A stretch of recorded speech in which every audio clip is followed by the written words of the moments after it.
जो अपने हार्डवेयर के साथ इंटरफेसिंग करने वाले हैं, आर्डिनो के साथ जो न्यू इंटरफेसिंग करने वाले हैं, आज हम इंटरफेस करेंगे अपने हार्डवेयर के साथ वाईफाई मॉड्यूल ESP8266। अब इसको इंटरफेस करने का मेन मोटिव हमारा क्या है कि हमें अपने डिवाइस को, अपने हार्डवेयर सिस्टम को इंटरनेट के साथ कम्युनिकेट करवाना है। IoT का प्रोजेक्ट इसके साथ करना है, इंटरनेट ऑफ थिंग्स के। अब इंटरनेट के साथ कनेक्ट करने के लिए सबसे पहले हमारी रिक्वायरमेंट होगी कि अपने हार्डवेयर को इंटरनेट के साथ कनेक्ट। तो इंटरनेट के साथ कम्युनिकेट करने के लिए हमें इसके साथ वाईफाई मॉड्यूल या फिर कोई और ऐसा मॉड्यूल जो इसका इंटरनेट के साथ कम्युनिकेशन करवा सकेगा। तो इसके लिए हमने इसके साथ ESP8266 वाईफाई चिप इंटरफेस करनी है ताकि ये इंटरनेट के साथ कम्युनिकेट कर सके। तो इसको सबसे पहले इंटरफेस करने के लिए हमें क्या करना होगा, वाईफाई चिप को इसके साथ कनेक्ट करना है। तो कनेक्ट करने के लिए सबसे पहले हम क्या करेंगे, आप देख रहे हो वाईफाई चिप के ऊपर टोटल 8 पिन्स है। हमें इससे टोटल 4 वायर्स निकालनी है। तो हमने किस तरह से इसके कनेक्शन करने हैं, मैं इसकी एक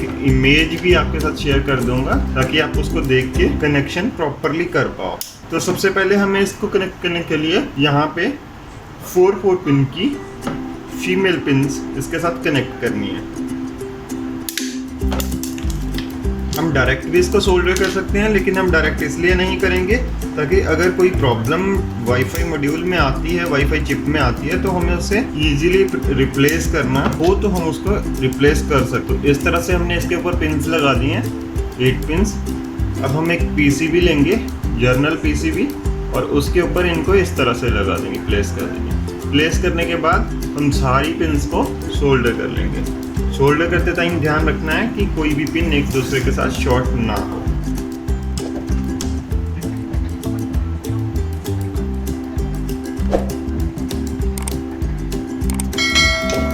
इस तरह से हमने सारी पिन्स को शोल्डर कर लिया। शोल्डर करने के बाद अभी देख लेते हैं पिन्स को किस तरह से हमने कनेक्ट करना है। पिन्स कनेक्ट करने के लिए हमारे पास टोटल, इसके ऊपर आप देख रहे हैं, टोटल 8 पिन्स हैं। 8 पिन्स में जो यहाँ से स्टार्ट होती है फर्स्ट पिन, जो सबसे ऊपर है इस साइड जो आप देख रहे हो, फर्स्ट पिन हमारी ट्रांसमीटर पिन होती है। सेकंड उसके नीचे जो है वो इनेबल पिन होती है। थर्ड उसके नीचे रीसेट पिन होती है। उसके नीचे हमारी 3.3 वोल्ट जो इसको वोल्टेज देनी होती है वो वाली पिन होती है। और साथ में इसके बिल्कुल सामने वाली पिन जो है यहाँ वाली, वो RX पिन होती है। और उसके बाद IO1 और IO2 पिन होती हैं, ये 2। और उसके बाद लास्ट इसकी ग्राउंड पिन होती है यहाँ पे जो कॉर्नर टॉप पे है। तो इस तरह से हमारी इसकी पिन्स हो। बाकी इसकी इमेज भी मैं यहाँ पे डाल रहा हूँ ताकि आपको क्लियर हो जाए पिन आउट इसका।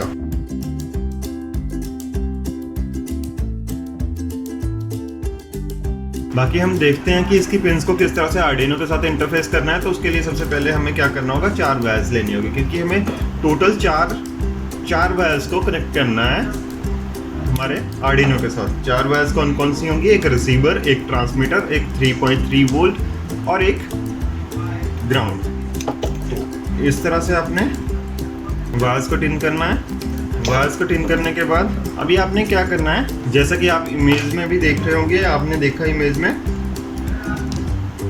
ये जो 3 पिन्स हैं हमारी, 3 पिन्स कौन कौन सी, 3.3 वोल्ट, रीसेट और इनेबल। इन तीनों पिन्स को यहाँ पे, ये यहाँ पे आ रही हैं तीनों पिन्स को कॉमन करके 3.3 वोल्ट देना है। तो हमने क्या करना है, 3.3 वोल्ट की पिन, इनेबल और रीसेट, ये तीनों पिन्स आपस में शॉर्ट कर देनी है इस तरह से। इन तीनों पिन्स को शॉर्ट करके जो हमारी वायर ब्लू वाली है इसको 3.3 वोल्ट के ऊपर कनेक्ट करना है। नेक्स्ट इसके बाद हमने क्या करना है, यहाँ पे इसके ऊपर बिल्कुल ऊपर वाली जो पिन है उसको हमने रिसीवर के साथ कनेक्ट करना है। तो रिसीवर के साथ कनेक्ट करने के लिए हमारे पास जो पिन हम यूज़ करेंगे वो हम वाइट कलर की यूज़ कर लेंगे। तो वाइट कलर की वायर को बिल्कुल इसके ऊपर यहाँ पे सोल्डर कर देना है इस तरह से। अब जो व्हाइट कलर की वायर हमने यूज करी, उसके बिल्कुल सामने वाली जो पिन है यहाँ पे, उसको हमने ग्राउंड के साथ कनेक्ट करना है। तो यहाँ पे हमने एक वायर कनेक्ट कर देनी है जो हमारी ग्राउंड के साथ कनेक्ट, इस तरह से। अब हमारी एक पिन सिर्फ कनेक्ट होगी जो यहाँ पे 3.3 के बिल्कुल सामने वाली पिन थी, वो वाली पिन हमारी ट्रांसमीटर के साथ कनेक्ट हो गई। तो इस तरह से इसको भी सोल्डर कर लिया हमने, और ये हमारे कनेक्शन यहाँ पे अभी हो चुके हैं। तो इस तरह से हमने सारे कनेक्शन यहाँ पे कर लिए हैं, 4 वायर्स कनेक्ट कर दिए हैं। यहाँ पे 3 पिंस को हमने कॉमन कर दिया ब्लू वायर के साथ, और 3.3 वोल्ट के ऊपर कनेक्ट कर देंगे। इसके ऊपर वाली पिन खाली बची थी, वहाँ पे हमने रिसीवर पिन कनेक्ट करनी है, और यहाँ पे उसके सामने वाली पिन को ग्राउंड के साथ कनेक्ट करना है, और जो ग्रे वाली वायर हमने यूज़ करी है उसको हमने ट्रांसमीटर के साथ कनेक्ट करना है। तो इस तरह से हमारी ये कनेक्शन हो चुके हैं पूरे। अब दूसरी साइड देखते हैं कि हमने क्या कर। अभी हमने इन वायर्स को भी कनेक्ट इन कर लिया। इन करने के बाद इनके ऊपर हमने पिन्स कनेक्ट कर देनी है। अब जो रिसीवर और ट्रांसमीटर पिन थी वाइट और ग्रे, इन दोनों को अलग से कनेक्ट कर देंगे, सोल्डर कर देंगे।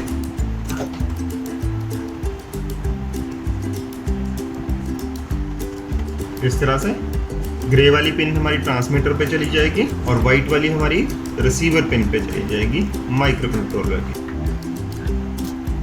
ये दोनों पिन्स हमने इकट्ठी 2 पिन्स के साथ सोल्डर कर लिए हैं। अब ये जो 2 पिन्स हैं इनको अलग अलग कर लेंगे, क्योंकि ब्लू वाली हमारी 3.3 के ऊपर जाएगी और पर्पल वाली ग्राउंड के ऊपर। तो इनको हम यहाँ पे अलग अलग 2 पिन्स पे फिर से कनेक्ट करेंगे।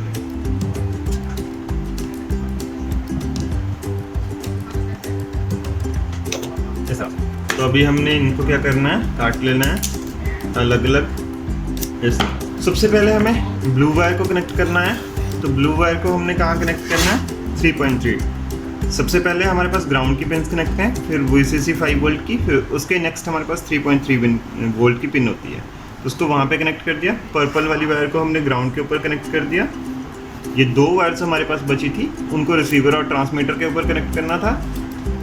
वाइट को हमने रिसीवर के ऊपर करना है और ग्रे को हमने ट्रांसमीटर के ऊपर करना है। तो ये इस तरह से हम कनेक्ट कर देंगे। इस तरह से हमारे वाईफाई के कनेक्शन कंप्लीट हो चुके हैं। ESP8266 को हमने अपने हार्डवेयर के साथ, अपने आर्डिनो के साथ कनेक्ट कर दिया है। अब हम देखेंगे इसकी प्रोग्रामिंग पार्ट, कि हमने इसके प्रोग्राम किस तरह से करा है, और फिर इंटरनेट के ऊपर देखेंगे कि इसकी वैल्यूज़ हमने किस तरह से अपलोड करी हैं। जैसे कि आप देख सकते हैं यहाँ पे टेम्परेचर दिख रहा है, temperature is 22 degree Celsius. So यही चीज़ हम अपने thingspeak.com के पोर्टल में देखेंगे। We got a value as 22 degree Celsius.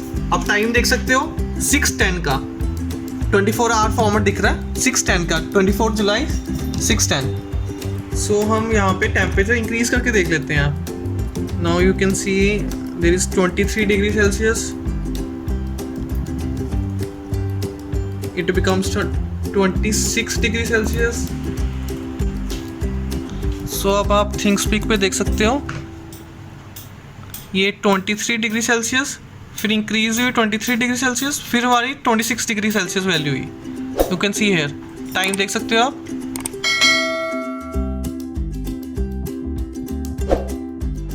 So let's start. जैसे देख पा रहे हो आप, ये मैंने अपना ब्राउज़र खोला। ब्राउज़र पे आप सर्च करोगे thingspeak.com, जैसे कि आप शो कर thingspeak.com एंटर किया। सो जैसे कि आप जानते हो, अगर आप ने रिमोटली एक्सेस करना अपने डाटा को, सो आपको किसी सर्वर पे स्टोर करना पड़ेगा। सो थिंग्सपीक हमें प्रोवाइड करता है एक सर्वर, एक मीडियम प्रोवाइड करता है जहाँ पे हम अपना डाटा को स्टोर कर सकते हैं और एनालाइज कर सकते हैं। आप सबसे पहले इस पर लॉग इन करोगे। मैंने लॉग इन किया हुआ है, मैं साइन आउट करके फिर से लॉग इन करके दिखा देता हूँ आपको। जैसे कि यहाँ पे मैथबॉक्स अकाउंट बनाओगे आप और लॉग इन करोगे वहाँ से।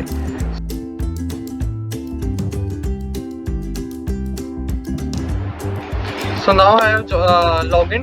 मैंने 3 चैनल्स बनाए हैं। मैं सबसे पहले आपको चैनल कैसे बनाते हैं वो बता देता हूँ। न्यू चैनल पे टैप किया हमने अपने चैनल का नाम क्या रखना चाहते हैं। सो हमने प्रोजेक्ट बनाया टेम्परेचर मॉनिटरिंग सिस्टम। सो हमने वही नाम रख दिया। थोड़ी डिस्क्रिप्शन आपके ऊपर है कि आप डिस्क्रिप्शन देना चाहते हो। सो यहाँ पर आप टेम्परेचर लिख सकते हो इन सेल्सियस, क्योंकि हमने सेल्सियस में दिखाया तो यहाँ पे डिस्क्रिप्टिव हो जाएगा थोड़ा। इन सी कैप्स में आप इसमें टोटल 8 फील्ड्स डाल सकते हो। सो अगर कोई भी फील्ड डालना हो, सो फील्ड 2 को आप चेक बॉक्स को ऑन कर सकते हो, पे कोई भी वैल्यू डाल सकते हैं। इसको सेव कर दे दो चैनल को। So a new channel is created. यहाँ पे आप वैल्यूज देख सकते हो अपने टेम्परेचर की, temperature monitoring system. So you will go to API keys, select this API key. We need a right API key because we want to write on ThinkSpeak. We want a right API key. So we will copy this and paste in our code. We have pasted it. Now we will run the code.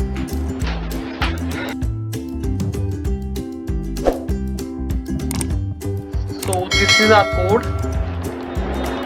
First of all, we have done included our liquid crystal.h had two header files, software serial and liquid crystal. Liquid crystal क्यों use किया? LCD को display करने के लिए. तो आपको देख सकते हो LCD मैंने 8, 9, 10, 11, 12, 13 पे लगाई है. सो लिक्विड क्रिस्टल का ऑब्जेक्ट बनाया. Same is software serial. Software serial क्या है? मैंने ESP8266 लगाई है. सो Arduino को बताया कि कौन सी पिन पे लगाई है. 2,3 पे मैंने अपनी ESP8266 लगाई है. सो उसके बाद मेरी API की मैंने आपको पहले बताया था write API key. So this is our write API key. यहाँ पे मेरा होस्ट कौन है, मतलब api.thinkSpeak.com, पोर्ट नंबर क्या है और कौन सी फील्ड है. फील्ड इन द सेंस कि आपने देखा ही था जब हम टेम्परेचर की वैल्यू डाल रहे थे वहाँ पे हमने फील्ड 1 किया था. So this is our field 1 and ये मैंने वेरिएबल्स ली हैं टेम्परेचर की कैलिब्रेशन के लिए.